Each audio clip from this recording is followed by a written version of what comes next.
السلام عليكم مشاهدينا الأعزاء، نقدم لكم اليوم P1 لانشا، أقوى طائرة بالعالم ستذهلك.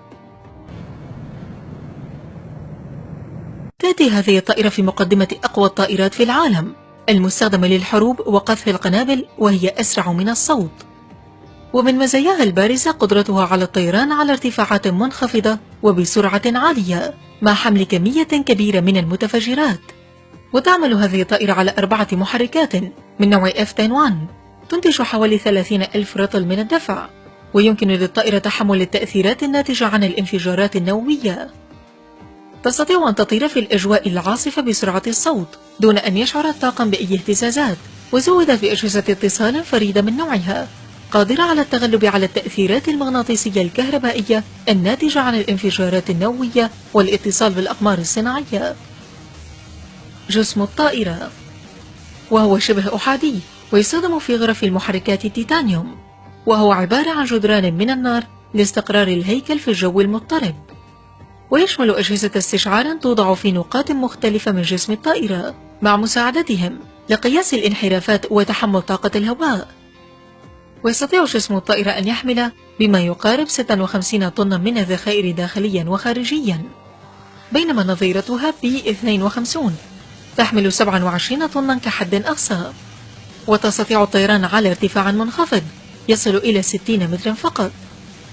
وتستخدم نظام TF لمحاكاة التضاريس، ويمكنه استشعار التضاريس إلى مسافة 16 كيلومتر. وتتحكم الطائرة بالصعود والنزول تلقائيا دون التدخل من الطيار.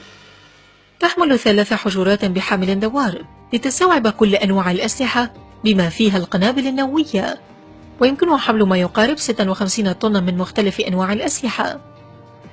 طاقم الطائرة مكون من 4 ضباط: قائد الطائرة، مساعد الطيار، ضابط أنظمة هجومية، ودورهم يقومون بتشغيل الأنظمة الهجومية والدفاعية، ويكون مكانهم في كابينة الضغط.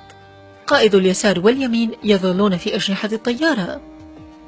سرعة الطيارة: السرعة القصوى على علو مرتفع 50,000 قدم، تستطيع الوصول إلى سرعة 1.25 ماخ 1530 كيلومترا في الساعة.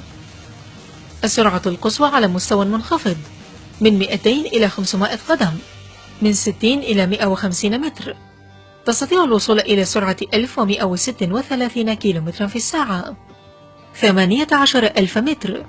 ويمكنها طي الجناح وفرده لزيادة السرعة، كما زودت بجنيحات صغيرة في مقدمة الطائرة لزيادة الثبات وقت الطيران المنخفض.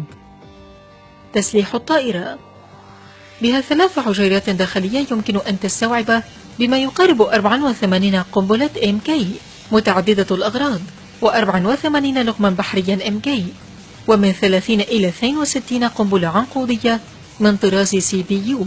وتستطيع حمل 86 صاروخ كروز من نوع AGM، وتستطيع تحمل شحنة نووية بقوة 2600 كيلو طن. والطائرة تكون على حالة استعداد دائم لمدة طويلة، بحيث أنه في حالة الإنذار لا يطلب من أول من يصل إليها سوى الضغط على كابس صغير خلف الحجرة الأمامية كي تتوزع الطاقة على جميع المحركات والأجهزة، وتصبح الطائرة جاهزة للإقلاع الفوري حتى قبل أن يشد أفراد الطاقم أحزمتهم، وقادرة على إمكانية الاندفاع والتسلق بسرعة من المطارات التي قد تتعرض لقصف نووي، والمناعة ضد تأثيرات الانفجارات النووية التي قد تحدث على مقربة منها. مزودة أيضا بأجهزة إنذار مع حاسبات إلكترونية توضح إمكانية الإصابة من الدفاعات المعادية، وتتولى تقييم الإصابة وطرق التغلب عليها.